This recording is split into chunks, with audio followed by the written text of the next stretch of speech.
Salut à tous! Bien que nous ayons tous respectivement des priorités, des objectifs et des aspirations différentes dans cette vie, ce qui compte le plus après et au-delà de toutes ces choses est que nous nous retrouvions au final dans le royaume du Seigneur Jésus-Christ. Et aujourd'hui, à vous qui n'avez pas le royaume des cieux en première place sur vos listes, le Seigneur donne encore une opportunité de rédemption en l'acceptant comme votre Seigneur et Sauveur personnel et en vivant selon sa parole. En parcourant notre thème principal intitulé « Tout, Jésus est capable », nous voyons les différentes stratégies que l'ennemi utilise contre nous, mais aussi comment le Seigneur Jésus se montre capable en surmontant tous ces mauvais plans. Aujourd'hui, nous allons élargir nos connaissances sur la capacité du Seigneur à tout faire en découvrant la puissance qui se cache derrière une prière fervente. Alors, commençons. Pour la lecture du jour, allons dans le livre de 2 Chroniques 14, du 11e au 13e verset, qui se lit comme suit. Asa invoqua l'Éternel, son Dieu, et dit : Éternel, toi seul peux venir en aide aux faibles comme aux forts.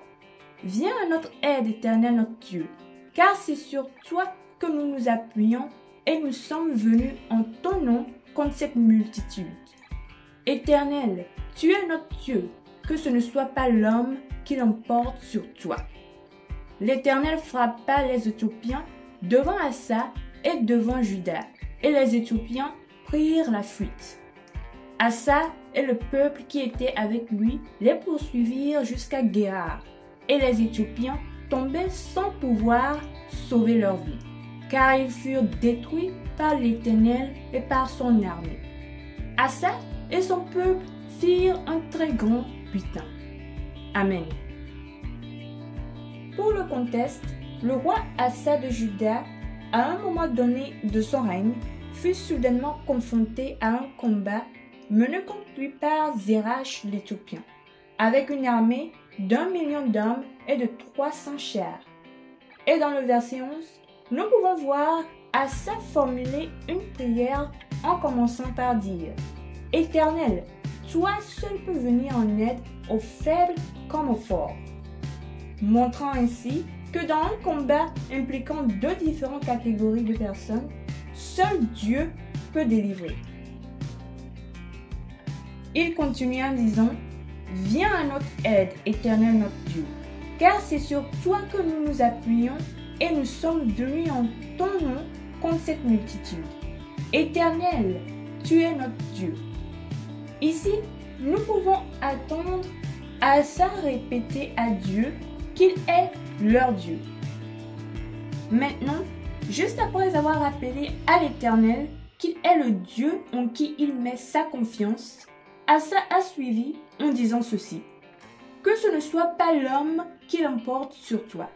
Et cela parce que lorsque des choses, des personnes, des situations ou des esprits des ténèbres triomphent d'un enfant de Dieu, cela signifie techniquement qu'ils ont également vaincu le Seigneur. Pourtant, la parole de Dieu nous dit qu'il est capable de tout. Néanmoins, parce que la parole de Dieu est la vérité, elle a été manifestée pour Asa, car la Bible nous dit que les Éthiopiens tombèrent sans pouvoir sauver leur vie, montrant que Dieu a soutenu son peuple et a complètement écrasé l'ennemi. Et en plus de ça, la Bible dit qu'ils firent un très grand butin, emportant ainsi avec eux des richesses inattendues.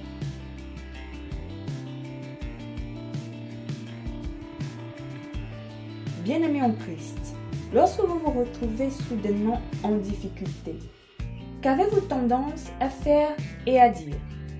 Sachez aujourd'hui que dans ces moments difficiles, bien qu'il soit assis sur son trône au ciel, Dieu vous regarde. Mais les choses auxquelles il accorde une attention particulière sont les choses qui sont dans votre cœur et les choses que vous dites sous forme de prière. Avec ça, nous avons appris que dans les moments difficiles, nous devons reconnaître que le Seigneur Jésus-Christ est notre Dieu et nous laisser remplir de foi, d'humilité et de confiance en lui. Pour que lorsque nous ouvrons la bouche pour prier, il ne nous donne pas que la victoire, mais aussi des bénédictions inattendues. Au nom de Jésus, Amen.